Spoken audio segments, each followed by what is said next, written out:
What's up, guys, and welcome back to the channel. So it is early February and we are taking the thermals out, do a little bit of coyote hunting tonight. I'm gonna meet up with my buddy Perry and make a couple stands and go from there. So usually we kind of know within the first couple stands what the night's gonna be like, and yeah, go from there. So I'm actually gonna stop at Casey's here real quick, grab something to eat, something to drink, and then I'll meet up with y'all and Perry down at the farm.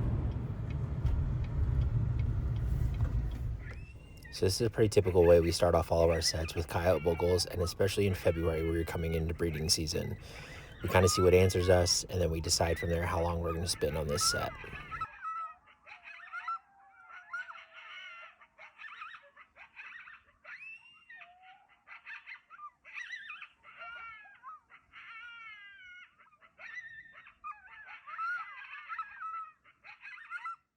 So this particular night, there was a little bit of moisture in the air, so I decided with the AGM, I'm going to start running Fusion and just kind of see how that works out for me. I was able to pick up a lot better definition, and it seemed like I could pick up the heat signatures a lot faster with this particular setting on this night. That's why they give you those different settings. Check them out every night and see what works best for you on that particular night.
Got it.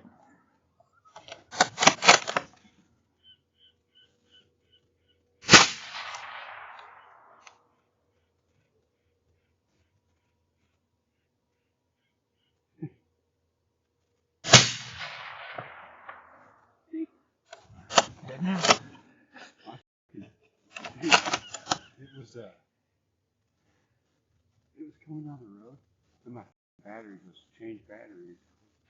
That's why I said shoot it more. It had turned and was going away. Yeah.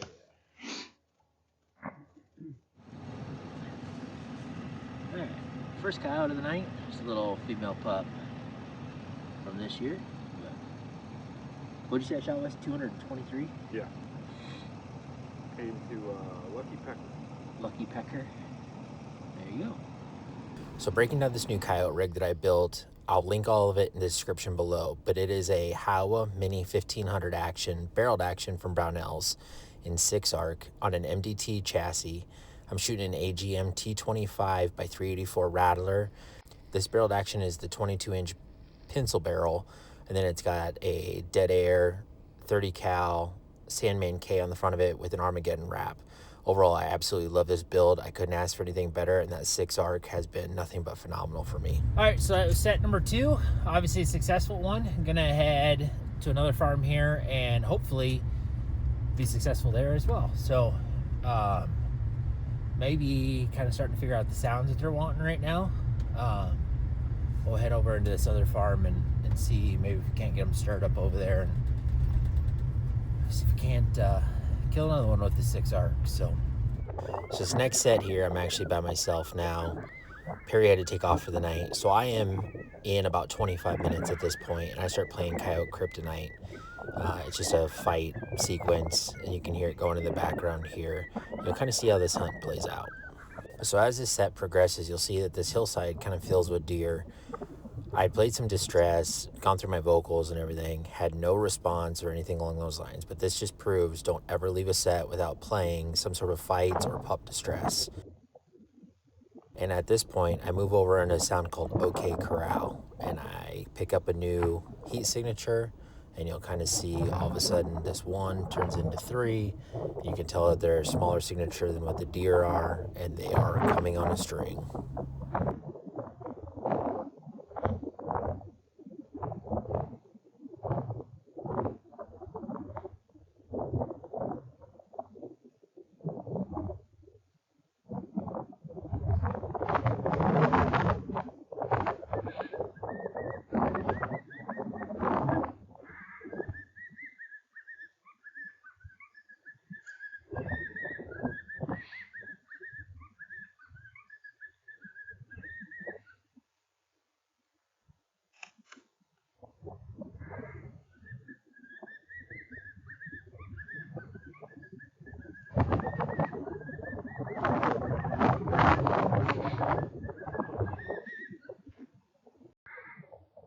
And I apologize for the wind here. There's really no way to escape it on this particular set, but you're going to see this pair, or presumably a pair, because I ended up killing the male out of it. They kind of separate, and that third coyote that's still on the back behind them starts to work his way around this ridge top and trying to get downwind of me.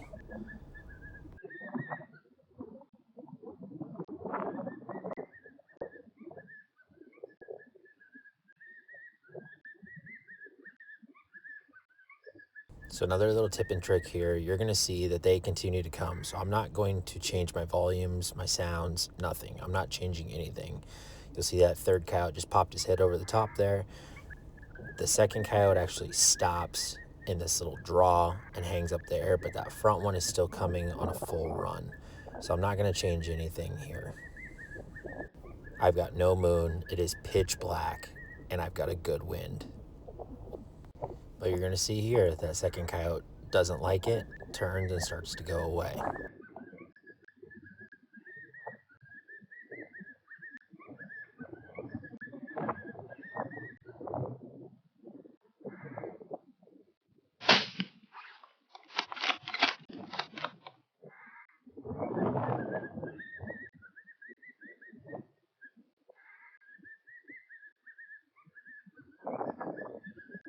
And it looks like by bullet impact, I was just right at that far one.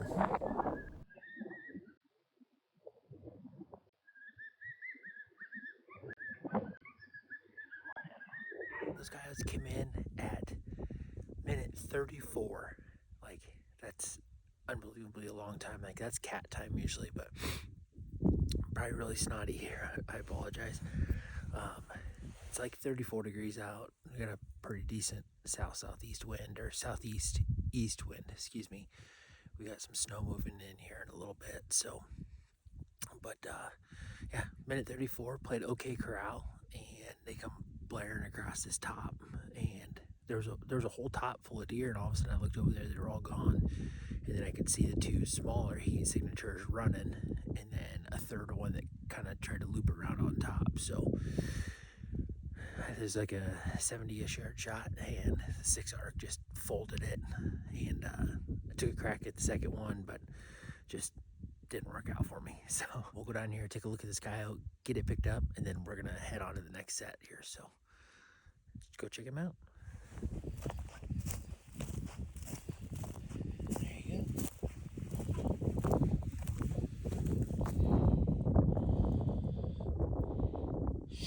All I had was a frontal, so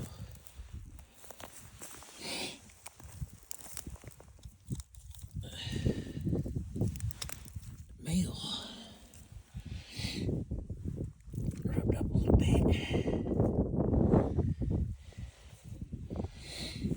70-yard shot or so. But I don't know if you can see, but I was tucked back up and into these, kind of out in front of them a little bit. So get him drug up to the truck, get my collar picked up. I'm gonna go head over to another spot here. So go see if maybe we can get another one killed. We'll head over to this other farm here, maybe see if we can't call in a few more over there. I think I'm gonna do at least 2 more sets, and maybe we'll have time for a third or something like that, but 2 for sure. So there is supposed to be some weather moving in here in a little bit, but we'll see what we can do before then. So next set was a bust. This is 2 sets after that interview. I've already gone through my vocals. I've gotten 3 different packs that have answered me, and now I've moved over into Lucky Pecker to see kind of what shows up. So you're seeing this in real time, and you saw that I just scanned this food plot, and all of a sudden I moved back over, and oh crap. He's heading off into the grass, and this particular set kind of stinks a little bit because you'll see he disappears. There's actually a blind to my left, and I'm up on a platform. So I'm trying to make a move here to get to where I can see him, but I don't look down my rifle, and I miss him in the thermal there, and then I can't find him, and by the time I kind of realize it, he's gone. So fast forward another minute 45 or so, and there's another one.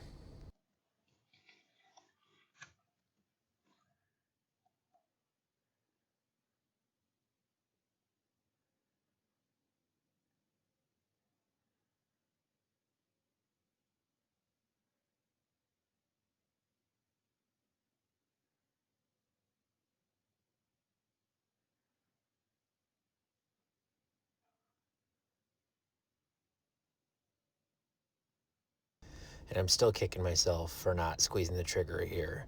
Hindsight's always 20/20, but I thought he's gonna come out into this food plot, make for a better video, and in reality, I should have just shot him right on that edge and known that that 103 grain bullet would be just fine pushing through that grass. That's the reason I built this rig, was to be able to do something of that nature, and then I second guess it because I'm used to hunting with my 5.56.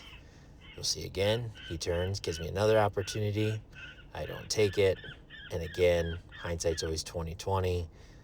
So I'm frustrated with myself on this one, and I should know that if a coyote gives you an opportunity at a decently clear shot, you need to take it.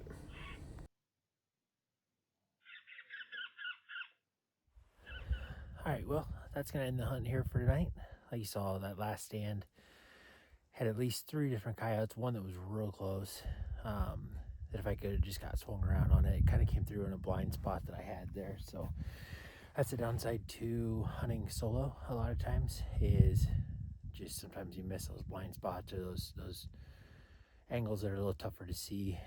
And this particular spot is really tough because it's a platform with a blind on it, and it's really hard to maneuver in there. So that coyote come up from the bottom through the grass, snuck up on me. I mean, it was close enough that on the fusion side of things, you could actually see like the yellows and stuff, where a lot of times on the fusion, you just see the whites, unless they're real close, and kind of like the hair outline and stuff. So that coyote was probably within 30 yards. Sometimes that's just the way it happens. Came in from downwind, wasn't expecting him to come from that way. And then the other one that came up to the edge, I just decided that it was probably a little too far.